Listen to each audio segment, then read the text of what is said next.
Muri yeZimbabwe vanhu vaya vatanga unoziva kuti inini ndiri munhu wekuti handitenderere handina munhu wandinotya kana kuvhunduka. Saka kana uchingotondiona ndichinge ndatoya kudai so chibva kuziva kuti pane zvakawanda zvinenge zviri kuitika mastreets. Kana uri panapa uchiziva kuti unodedzera kuti pasi neZANU-PF. Tanga nekulike this video right now kuitira kuti vaboyikane. Nhasi ndine nyaya yandiri kusangana nayo panapa. Pane chitsamba chiri kutenderera chiri kubva nekumachechi. Inini zvangu personally handisi munhu wekuti ndinoda kumirira kucontrola kana kuti kuudzwa mararamiro nemunhuwo mumwewo anenge achizviti pastorwo zvake. I don't do that. Zvandinofunga kuti zviri right ndo zvandinotoita. Pastor anofanira kungotudza zvekudenga chete, nyaya dzekuenda kudenga, kwete nyaya dzepanyika. Kana achida kutaura kunge anoda kusanitize zvinhu zviri kuitika zveZANU-PF. Ndisati ndapinda mune nyaya iyi semunhu akashatirwa, regedzai kugara tangokuonesana mukana uri panapa. Kana uchinge uri muSouth Africa kana kuti uri outside South Africa uchida kuregistrwa company usina work permit kana kuti study permit, garai mabata ana mukoma Owen panapa vandawa navo kuitira kuti vangokuitirai skillful racho. Munongonoregistrwa company yenyu mopuwa FNB business account. Zvave nyore kungoita izvozvo, kungofona chete vanotokubatsira. Nezvimwe zvemunenge muchinhikirina vari kunetsekana nekuita bookkeeping zvakawanda muchangovhura company inenge iri pasi kokuti adzonyadzonzwisisa kuti zvinhu zvangu ndozvibhalansisa sei. Garai mabata futi ishasha pakuita zvinhu izvozvo. Back to the story semunhu akanonoka. Regedzai tigare tapinda pane nyaya iri panapa iyi muri yeZimbabwe kuti tingoonesana zitsamba ravari kutenderedza panapa. Pari kunzi national appeal to shun all illegal, unsanctioned and treasonous gatherings to all religious stakeholders. Papanyorwa mazi chechi hobo mazita ese kusanganisira mapostori for ED. Pari kunzoni musaite magatherings ari kuda kuitwa kana kuti mademonstration. Ndo pari kunzi illegal, unsanctioned and treasonous gatherings. I don't know kuti vari kuudzani.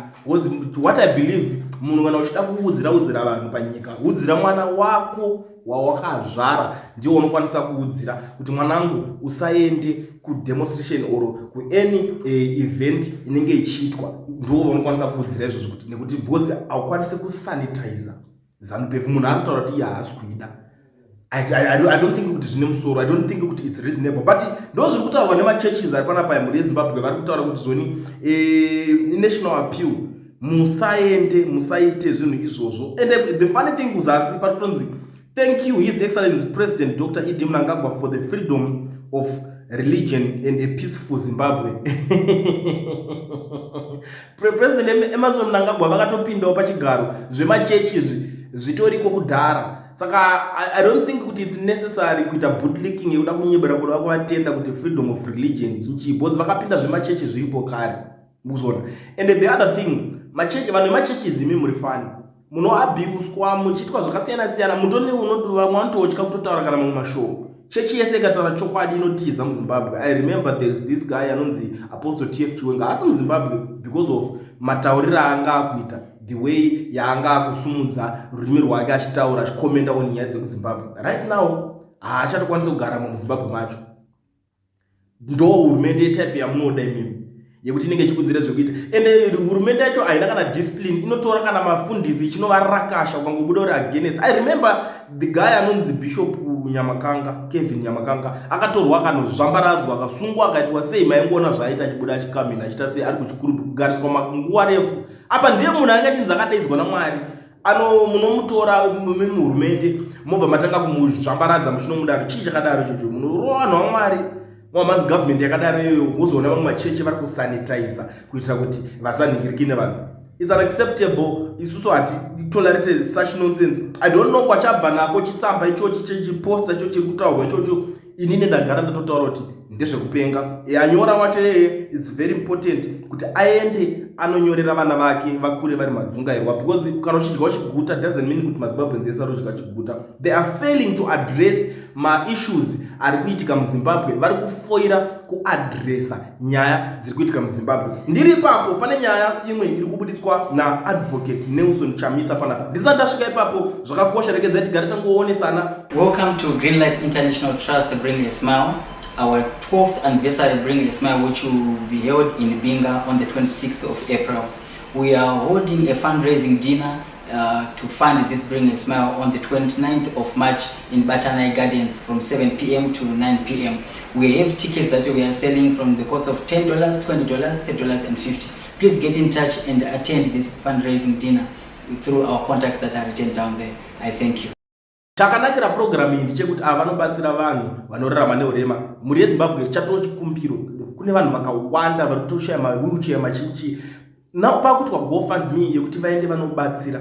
Let's support them. Chatoo chikumbiro. Torai namba dzavo mungoti tabva nekwaKulian. Toda kungonzwisa chichiri kuitika. Chero mari inotangira pa $10. Chero yaunayo right. Chingovabata ungonotaura navo. Torai namba idzodzi guys zvakakosha. Chatoo chikumbiro panapa. Kana uchida kutoendawo if you want to partner with them unongoenda navo.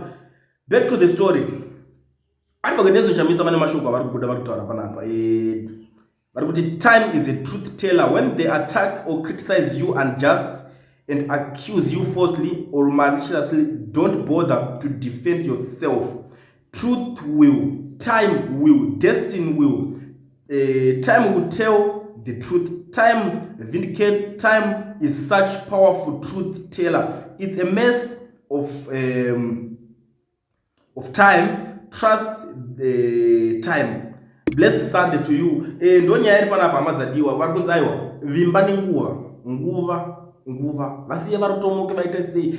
MaZimbabweans mune zvakawanda, mune the way yamunenge makuda kuzotaura muchiteerera zvinhu zvinoitawa naadvocate Nelson Chamisa. Panapa tiri kutoona zvinhu zvakawanda. Kune dzimwe nhunzva dzakabuda dzichipomedzera Chamisa ndiye aizoda but iko zvinezvi vasara vavega pachena manje. Chamisa uchakabva angositika vatsikira kati itai zvamuri kuita. I think it's wisdom, but I know that Zimbabweans are not ready for this. It's a topic for another day. I know. Regarding timbo siya makateerera ndine audios pana rotaura zvinhu zvakasiyana tozomuzondudzo kuti munenge muchiona sei kana muchinge mune something to say mubanida kukanda awo audios namba dziri pascreen ndo basa radzo.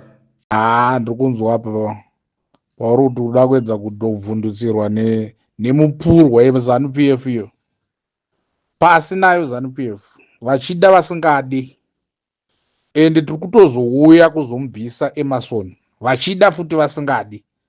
Gore rino ari kuenda nembavha dzake dzese parliament. Tiri kusiya musina kana munhu, totsvaga cabinet, toisa cabinet itsva. Idzo mbavha idzodzo dzakakorapta nyika yedu idzo, just know kuti your days are numbered. Mazuva enyu asara mashoma. Dai makatongwara zvenyuka matombotiza because zvinezvi taakuita inonzi change gate manje. Imimiwo ndimako yakuno isitako yaikoko tiri kuuya kuzozvigadzirisa pasi neZANU-PF vachida vasingadi, pasi naEmerson nemhuri yake yese nezvigananda zvake zvese pasi. Para munhu anotaura munhu kuti unoti ZANU-PF kudiki, ZANU-PF yakaora hachisina kana direct ZANU-PF yaora, hakuchisina chinhu chinonzi ZANU-PF. Ndiri kunzwa hapachisina, zvangozita chete rangosara chete but hapachisina paya. ZANU-PF hakusisina chinhu chinonzi ZANU-PF. Saka zvokuti uda kuzora uchivhundutsira vanhu ndezvekudhara zvazviya kuma90s hameno rini. Nawo shamari tarira nguva vanhu vari kufambidzana nenguva. Zimbabwe takanyanya kutosara kumashure zvimwe zvisingatomboiti. Tasara kumashure zvisingaiti. Sara zvokuti nyika dzadziri kumashure kwedu uku dzatopa mberi pedu zvisingatomboite kudaro. Zvinotonyadzisa. Noti zvine unhu izvozvo. Sora chinzwa nechimwe mupurwa isina nebasa rese inongopiwa tuma $2 yototanga kuti 2030 mudhara anenge achipo. Chii chinonzi mudhara? Mudhara upiwe munhu asingatombozive kuti zita rake chari rinonyorwa sei. Ramba muchiti baba munhu akadaro. Ini zvinondinetsa kana muchitaura that guy is a lawyer, is what he claims he is. Akadzidzidza kupi? Because that guy zvinhu zvaanoita zviradze chikoro mukati zvaizvo zvine chibalance chega. Saka maZANU-PF ese mugara muchiziva izvozvo futi kuti ndimi makazvikanyira mega. saka musadeda kutsvaga vanhu vekublema. Ndarageza isitotomufarira pakuti ari kuzvibuditsawo pachena kuti ivo vese vari maZANU-PF vakamamira, zvireva kuti amona kuti munozoshayikwawo vamwe 1 or 2 or 3 vari nani muZANU-PF imomo varimo, but otherwise ZANU-PF yachona yese pasi neZANU-PF sapoti zvinisina nebasa reseso zviseni hangu zvakatodhakwa handitodi kana kutozviona. Dai zvaitobhira, dai demonstration yacho yatononokwa futi, dai chatotanga nhasi chai. Emerson haana munhu anotyisa weya, nemupurwa yake yese hatimukwati. Mugara muchiziva maZANU-PF kuti imimi hatitombokwatei. Ere tichimubvisa Emerson musafunge futi ZANU-PF isafunge kuti icharula Zimbabwe. No, Zimbabwe inofanira kutogara isitori nana president weparty. Better imbova ne-independent president, kwete zoti chikore chida kunetswa nevanhu vasina ana tsitsi nevanhu panyika panapa. Chembere hadzizive kuti dzinohorwa mari. Chembere dzofanira kuhora kuZimbabwe kuya, but hatifunge kuti muri unozvitaura nezvazvo vanhu veZANU-PF. Chekungoluta muchienda muchiluta muchienda. Manje gore rino tati zviri kupera, kutozvipedza. Katsika kenge kuda kuchikidzira vanhu ikaka karofanira kutongopera futi. Musi wa31 ndo pari kupera zvese, mugare muchiziva izvozvo. Ndo pari kupera zvese. Kana usingafambidzane nechitima chiri kuenda chakanaka, chiri kutakura vanhu, chisingamire murodhi, gara wasara, gara watosara zvako.